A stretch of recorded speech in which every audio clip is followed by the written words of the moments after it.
ಮಂಜುಗುಣಿ ಹುಣ್ಣಿಮೆಯ ನಿಮಿತ್ತ ಅಣಲ್ಗಾರ್ ದೇವಸ್ಥಾನದಲ್ಲಿ ನಡೆದ ವೀರಾಂಜನೇಯ ತಾಳಮದ್ದಲೆ ಕೂಟ ಬೀಸ್ಕೋಡಿವರಿಂದ ಧರ್ಮಾಂಗದ ದಿಗ್ವಿಜಯ ತಾಳಮದ್ದಲೆ ನೋಡಿ ಆನಂದಿಸಿ.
ಅತ್ಯಂತ ಬಲಾಢ್ಯನೂ ಗುಣಾಢ್ಯನೂ ಆಗಿರುವ ಈ ಧರ್ಮಾಂಗದ ಸಾಮಾನ್ಯ ಪವಿತ್ರವಾದ ಸೂರ್ಯವಂಶದಲ್ಲಿ ಜನಿಸಿ ಚಕ್ರವರ್ತಿ ಪೀಠದಲ್ಲಿ ರಾರಾಜಿಸುತ್ತಿರುವ ರೂಪಮಾರ್ಗದ ಮಹಾರಾಜನ ಸುತನಾಗಿದ್ದಾನೆ.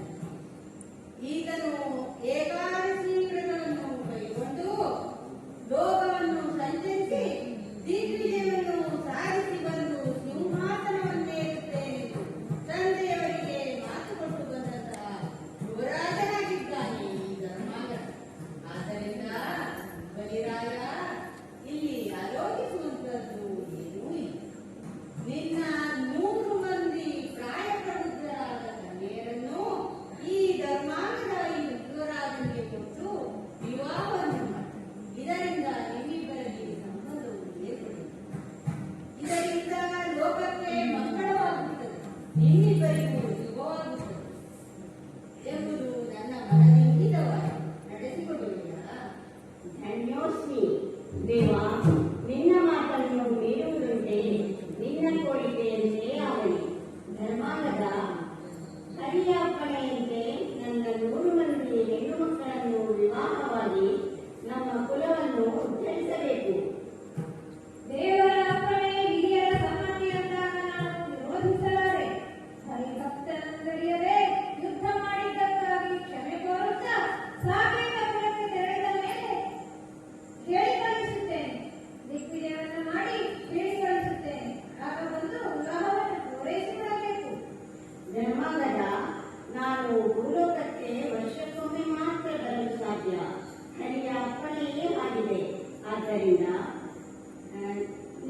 ನಿಮಗೆ ಅನುಕೂಲವಾದ ದಿನದಂದು ವಿವಾಹ ಮಹೋತ್ಸವ ನಡೆಯಲಿ. ನಾನು ಇಲ್ಲಿಂದಲೇ ಆಶೀರ್ವದಿಸುತ್ತೇನೆ. ಭೂಲೋಕಕ್ಕೆ ಬಂದಾಗ ಮತ್ತೊಮ್ಮೆ ಆಶೀರ್ವದಿಸೋಣ. ಹೋಗಿ ಬನ್ನಿ. ದೇವ, ಪಾರಿಜಾಕ್ಷ, ನಮೋಸ್ತು, ಜಯ ಜಯ ಶ್ರೀರಮಣ, ಕೇಶವ, ಪಾರಮಾರ್ಥದಿ ರಚಿಸೇನ ದೇವ, ಶರಣು ಶರಣು. ಧರ್ಮಾಂಗದ, ನಿನಗೆ ಶುಭವಾಗಲಿ. ಬಲಿರಾಯ, ಸನ್ಮಂಗಳವಾಗಲಿ.